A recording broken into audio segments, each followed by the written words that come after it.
গছ ভাল পায় জুবিন গাৰ্গে সদায় কৈছিলে ফুলবোৰ নিচিঙিবা গছে কষ্ট পাব আজি সেই জুবিন গাৰ্গক এনে এটা সন্মান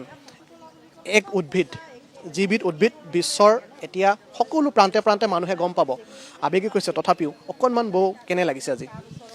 ভাল লাগিছে আমাৰ পৰিয়ালৰ কাৰণে এইটো এটা গৌৰৱৰ খুব সন্মানৰ সুখৰ কথা গোটেই অসমবাসীৰ কাৰণে এটা সুখৰ কথা যে জুবিন গাৰ্গ গোটেই অসমত এতিয়া তেওঁৰ সম্পূৰ্ণ নামটো অস্বিকীয়া জুবিন গাৰ্গিয়ানা এই নামটোতে সম্পূৰ্ণ নামটোৱে তাত আহিছে তেওঁ সেই বটনী এই জগতখনত উদ্ভিদ জগতখনত জুবিন বা প্ৰকৃতিৰ এই জগতখনত জুবিন সম্পূৰ্ণভাৱে অমৰ হৈ থাকিব আৰু প্ৰকৃতিৰ সন্তান তেওঁ নিজে সদায় কৈছিল তেওঁ প্ৰকৃতিৰ সন্তান প্ৰকৃতিকে তেওঁ পূজা কৰে গতিকে প্ৰকৃতি মাতৃয়ে তেওঁ আটাইতকৈ সৰ্বশ্ৰেষ্ঠ উপহাৰটো এই ছমাহ তেওঁ কায়িকভাৱে নোহোৱা হোৱাৰ ছমাহৰ এই সময়খিনিত তেওঁক দিছে সকলোৱে কৈ আছে যে এইটো ফুটুকলা পৰিয়ালৰ হয় ফুটুকা গছ এনেকুৱা আমি সৰুৰ পৰা দেখি আহিছোঁ নতুনত্বনো কি আছে কিন্তু তেওঁলোকে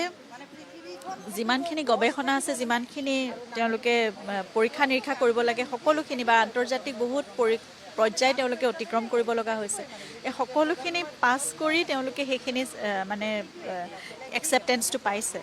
গতিকে এই নাম তেওঁলোকে যে ভাবিলে যে জুবিনৰ নামতে সেইটো উচৰ্গা কৰিব লাগিব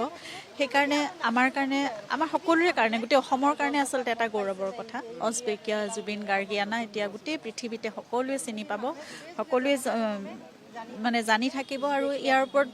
যিমানখিনি ষ্টাডি হ'ব লাগে প্ৰচাৰ প্ৰসাৰ হ'ব লাগে সকলোখিনি হৈ থাকিব গতিকে জুবিন অমৰ হৈ থাকিব প্ৰকৃতিৰ মাজত সেইটোহে আটাইতকৈ সন্তোষৰ কথা আমি সকলোৱে অমৰ কৰি ৰাখিব লাগিব জুবিন দাক নহয় জানো নতুন প্ৰজন্মৰ বহু দায়িত্ব আছে আপুনি কৈ থাকে আমি দেখিছোঁ সংবাদ মাধ্যমতো আপুনি বিভিন্ন কথা কৈছে সামাজিক মাধ্যমতো আপুনি যথেষ্টখিনি কথা কৈছে ন্যায়ৰ প্ৰসংগবোৰ আহি আছে গতিকে এতিয়া আমি যদি চাওঁ তেনেহ'লে যিসকল অভিযুক্ত আছে তেওঁলোকেও এতিয়া কিন্তু বহু ক্ষেত্ৰত ক'ৰবাত যেন ন্যায়টো শিথিলতা তেওঁলোকে পাইছে কি ভাবে আপুনি ন্যায় প্ৰক্ৰিয়াটো চলি আছে আদালতত আমি এতিয়া তাৰ মাজত বহুত মন্তব্য দিয়াটো উচিত নহয় কিন্তু তথাপিতো এই ধীৰ গতিটো আমি কোনোৱেও আচলতে সহ্য কৰিব পৰা নাই আমি সকলোৱে বিচাৰি আছোঁ যে সোনকালে কিবা এটা উত্তৰ আহক সেই 19 তাৰিখৰ পৰা 19 ছেপ্টেম্বৰৰ পৰা আজিলৈকে আমি সকলোবোৰ ক'ৰবাত স্থবিৰ হৈ গৈছোঁ কোনো গতি নাই আমাৰ এটা উত্তৰ নাই যিহেতু আমি সেইকাৰণে আমাৰ মনবোৰ অস্থিৰ আমি মানে সুস্থিৰ হ'ব পৰা নাই কোনো সেইকাৰণে এটা উত্তৰ আমি বিচাৰিছোঁ আৰু আমাৰ এই প্ৰাণৰ মানুহজনৰ লগত আচলতে কি হৈছিল সেই কথাটো আমি জানিব বিচাৰিছোঁ সেইকাৰণে সোনকালে এটা আদালতৰ পৰা বা ন্যায়পালিকাৰ পৰা আমি সকলো আস্থা ৰাখি আমি আইনৰ গণ্ডিৰ মাজত থাকিয়ে আমিতো বেলেগকৈ একো বিচৰা নাই তাৰ মাজত থাকিয়ে সকলোখিনি আমি ধৈৰ্যৰে সৈতে আমি অপেক্ষা কৰিছোঁ সোনকালে যাতে আমি এটা সমিধান পাওঁ আমি এটা উত্তৰ পাওঁ আমাৰ মানুহজনৰ লগত কি হৈছিল আৰু যিখিনি দোষী ইতিমধ্যে সাব্যস্ত হৈছে তেওঁলোকৰ কথা ইতিমধ্যে মাননীয় মুখ্যমন্ত্ৰী মহোদয়েও কেবিনেটতো কৈছে যে এইটো এটা হত্যাকাণ্ড আছিল আৰু এজনে হত্যাকাণ্ডটো কৰিছিল 3-4জনে সহায় কৰিছিল গতিকে দোষী সাব্যস্ত হৈছে তেওঁলোক ইতিমধ্যে তেওঁলোকৰ আইনৰ গণ্ডিত আছে বিচাৰ কাৰ্য চলি আছে গতিকে দোষী শাস্তি পাওক সোনকালে যিমান পাৰি সোনকালে শাস্তি দিয়ক আৰু কঠোৰতকৈ কঠোৰতম শাস্তি পাওক সেয়াই কথা মই কৈ আছোঁ কি হৈছিল কেনেকৈ হৈছিল সেই কথাখিনি আমি জানিব লাগে আৰু দোষীয়ে শাস্তি পাব লাগে সেইটোৱে শাস্তি পাব লাগিব আমিও সেইখিনি কথা বাৰে বাৰে উত্থাপন কৰোঁ দাবী উত্থাপন কৰোঁ আৰু মই বিষয়বোৰ এনেকুৱা হ'ব লাগে যে সেইবোৰ যিবোৰ দোষী হাৰি যাব নালাগে আমি বাৰম্বাৰ সেইখিনি কথা কৈ আছোঁ ফাৰ্ষ্ট ট্ৰেকৰ আদালতৰ কথা আমি প্ৰসংগবোৰ উত্থাপন কৰোঁ আপুনিও কয় সংবাদ মাধ্যমেও এই কথাবোৰ কৈ আছোঁ আমিও বাৰেপতি কৈ আছোঁ মুখ্যমন্ত্ৰীয়ে কেবিনেটত ঘোষণা কৰিছে কিন্তু এই মুহূৰ্তলৈকে কিন্তু হোৱাগৈ নাই আপুনি কি এতিয়ালৈকে হোৱা নাই ঘোষণা যেতিয়া কৰিছে হ'ব বুলি আমি ভাবিছোঁৱে কিন্তু অতি সোনকালে হোৱাটো আমি সকলোৱে কামনা কৰিছোঁ আৰু বিচাৰ প্ৰক্ৰিয়াটো খৰতকীয়া হ'ব লাগে ৰায়দান আমি যাতে সোনকালে পাব পাৰোঁ সেইটোৱে আমাৰ একমাত্ৰ কামনা এতিয়া আমি মানে সেই উত্তৰটোৰ কাৰণে আমি সকলো অস্থিৰ হৈ আছোঁ অসমখনে এটা গতি লাভ কৰিব গোটেই অসমবাসী ৰাইজে সকলোৱে এটা গতি লাভ কৰিব এটা সুস্থিৰতা পাব যদিহে আমি সেই উত্তৰখিনি পাওঁ গতিকে সেই স্থবিৰতাটো নাইকিয়া সকলোৱে নিশ্চয় কৰিবলৈ আমি চেষ্টা কৰি আছোঁ আমি সকলোৱে অপেক্ষা কৰি আছোঁ সেইটোৱে কথা আমি কৈ আছোঁ যে জুবিন ক্ষেত্ৰ সোনকালে নিৰ্মাণ হ'ব লাগে আমি আজি ছমাহ হ'ল জুবিন দা কায়িকভাৱে আমাৰ মাজত নাই কিন্তু আমি দেখিছোঁ জুবিন ক্ষেত্ৰখন কিন্তু আজিও বিশৃংখল কালি বৰষুণ দিছে মুখলধাৰ আপুনি ফেচবুকত লিখিছে কিন্তু টোপ বৰষুণ পৰি জুবিন ক্ষেত্ৰখন অকণমান হ'লেও অপৰিষ্কাৰ হৈছে কি ভাবে চৰকাৰে কেতিয়ালৈ সেইটো ঠিক কৰিব লাগে? তেওঁলোকে বাউণ্ডেৰী ৱালখনৰ কথা আমি পাতিছিলোঁ, সেইকাৰণে বাউণ্ডেৰী ৱালখন যদি নহয় তাৰমানে পিছফালেতো গোটেই পাহাৰীয়া এঢলীয়া মাটি, সেইখিনি খহি আহিব, কদৰ্যময় পৰিৱেশ হ'ব, সেই কথাটো বহুতবাৰ ময়ো কৈছোঁ, বহুজনে কৈ আছে।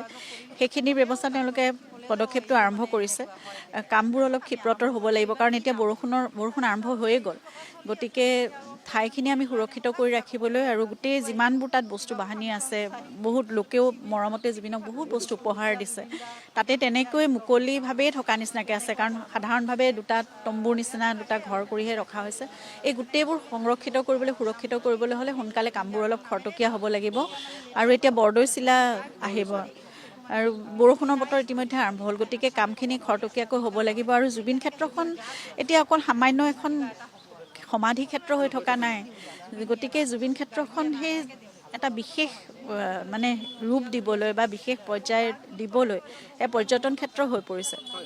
হাজাৰ হাজাৰ লোক আহে, বিভিন্ন ঠাইৰ পৰা আহে, অকল অসমৰ বুলি নকওঁ, ভাৰতৰ বিভিন্ন ঠাইৰ পৰা, পৃথিৱীৰ বিভিন্ন ঠাইৰ পৰা লোক আহে। গতিকে এনেকৈ থকাটো আমাৰ সকলোৰে কাৰণে আচলতে এটা কি বুলি কওঁ, আমাৰ এটা অকল আৱেগৰ কথা নহয়, আমাৰ কাৰণে এটা অন্য মানুহৰ আগত এটা আমাৰ স্বাভিমান। গতিকে বেলেগ অন্য মানুহে আহি পেলাই যাতে ক্ৰিটিচাইজ কৰি যাব নোৱাৰে, তেনেকুৱা এটা পৰ্যায়লৈ আমি সোনকালে এটা ৰূপ দিব ব্যৱস্থা কৰিলে ভাল হয়। ধন্যবাদ জনাইছোঁ আমাক এইখন সময় আপুনি দিলে। ভালে থাকক আপুনি। আৰু বিশেষকৈ এইখিনি কথাই মই পাতি আছোঁ, বহু কথাই আছে, ন্যায়ৰ কথাখিনি আছে, তাৰ সমান্তৰালভাৱে জুবিন ক্ষেত্ৰ নিৰ্মাণ কৰাৰ কথা প্ৰসংগখিনি আছে। গতিকে জুবিন গাৰ্গলৈ এই বিশেষ উদ্ভিদ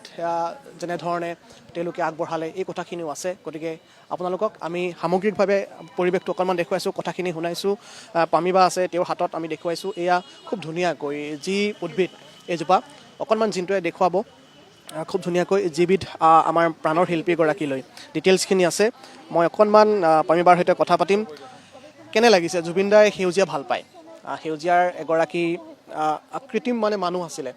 আপুনি আজি এই গোটেই সন্মানটো ৰিচিভ কৰিছে, কেনেকুৱা লাগিছে? বহুত ডাঙৰ মানে গৰ্বিত অনুভৱ কৰিছোঁ, মানে ইমান ডাঙৰ সন্মান। প্ৰকৃতিৰ মানুহ প্ৰকৃতিৰ ধৰণে স্বীকৃতি পাইছে, তাতকৈ ডাঙৰ কথা একো হ'ব নোৱাৰে। আৰু মেমহঁতে, বৰ্ণালীয়ে ইমান সুন্দৰকৈ তেওঁলোকে মানে বিচৰা ধৰণে কৰিছে কামখিনি। সম্পূৰ্ণ নামটো ৰাখিবলৈও তেওঁলোকে যথেষ্ট যত্ন কৰিবলগীয়া হৈছে, যিহেতু বহুত প্ৰট'কল থাকে। আৰু প্ৰকৃতিৰ মানুহক এজোপা গছেই দি দিলে তেওঁলোকে, হয়নে? এতিয়া দাদা এজোপা গছ হৈ গ'ল, এইটো তেওঁ সদায় থাকি গ'ল, এইটো চবতকৈ ডাঙৰ কথা। অমৰত্বটো এইবিলাক ধৰণেই পায় মানুহে, যে মানুহৰ মৰমেৰে আমি যেতিয়া তেওঁক, মানুহৰ সত্তাটোক আমি আইডেণ্টিফাই কৰোঁ প্ৰকৃতিৰ লগত আৰু বিভিন্ন কাম কাজেৰে, তেনেকৈ মানুহ অমৰ হয়। এতিয়া